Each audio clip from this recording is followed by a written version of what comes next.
make your own salt-free onion soup mix. You're gonna need dehydrated onion flakes, onion powder, celery seed, beef bouillon, and parsley. I go through an awful lot of this stuff, so I've gotten into the habit of doubling these quantities. 1.5 cups of dehydrated onion flakes. Parsley is not actually a part of a true copycat onion soup mix, but I do like to add 2 tablespoons just for that little drop of color.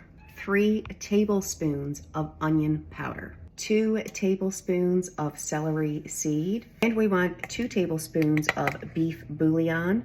I am again using my homemade salt-free version. A true onion soup mix in this quantity would have 3/4 of a cup of beef bouillon.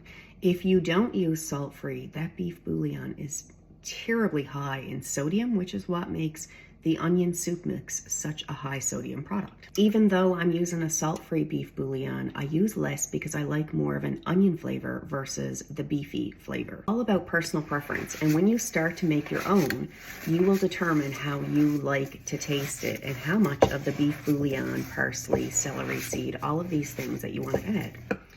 Let's address the salt comments. If you want to make the homemade onion soup mix, but you don't want it to be salt-free, I suggest some Celtic salt. How much? I have no idea because I don't enjoy added salt. While I do not have any dietary restrictions against consuming extra salt, I just don't enjoy it. I enjoy salt-free blends. I very much understand how important salt is to our bodies. I also understand how much salt and sodium we consume without adding any additional. Keep this stored in an airtight container at room temperature. Use it in place of wherever you would use a pack of onion soup mix. However, if you make the salt-free, don't be afraid to measure this with your heart.